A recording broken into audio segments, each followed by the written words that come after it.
Hello, we're back. And in this final video lecture on coding diseases of the nervous system, we're going to be talking about paralysis and other different manifestations of nervous system disorders.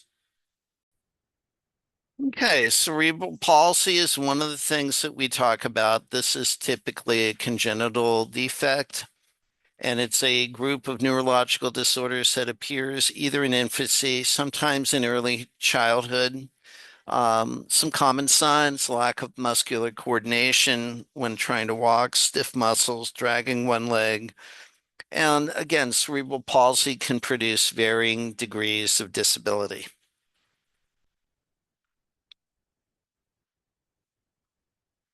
Hemiplegia and hemiparesis are basically the paralysis or weakness, and it's either on the left or the right. It can either be flaccid or spastic.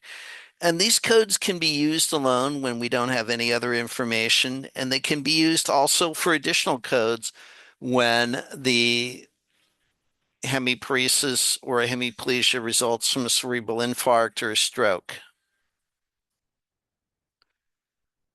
Epilepsy and recurrent seizures.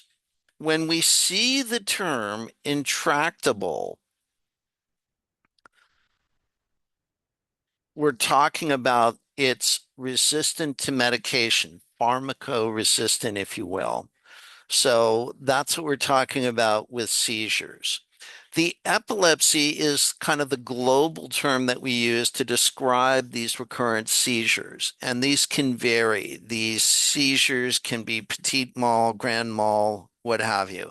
The seizure itself is caused by a sudden burst of electrical activity within the brain.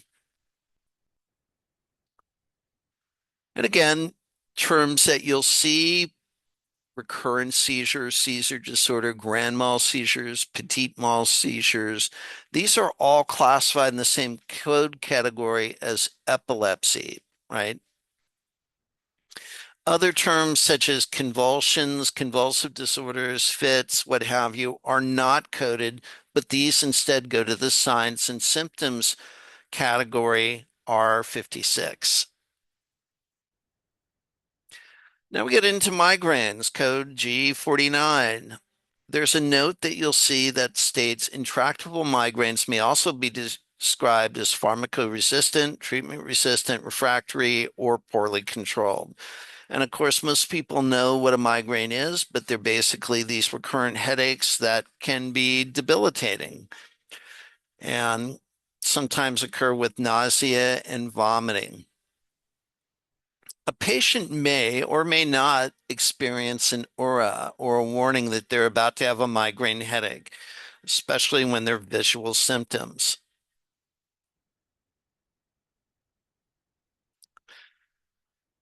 Some examples of headaches that we would code to a code from category 43 would include such things as migraine with or without aura, hemiplegic migraine, persistent migraine, chronic migraine without auras, cyclical vomiting, ophthalmologic migraine, and abdominal migraine.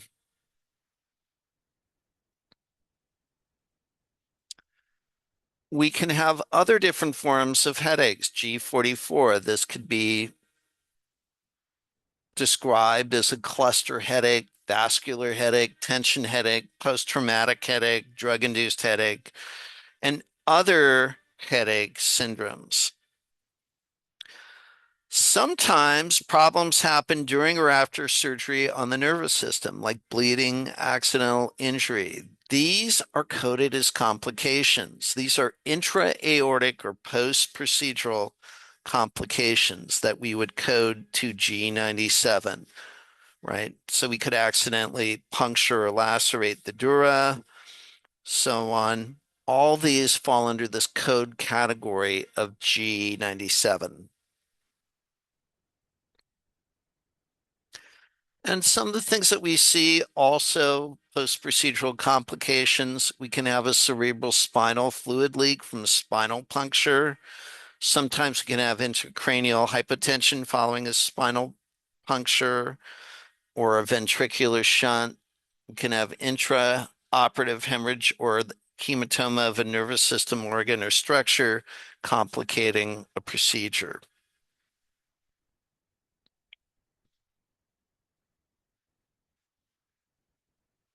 And the documentation of this as a complication of the care must be noted. The code assignment's based on the provider's documentation of the relationship between the condition and the care or the procedure that the patient had.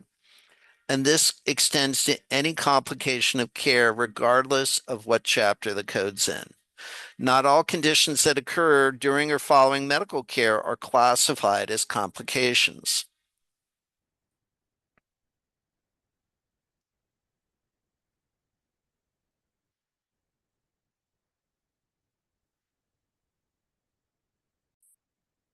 And that's all I have for you. Thank you for watching, and please reach out if you have any questions about this material. Bye now.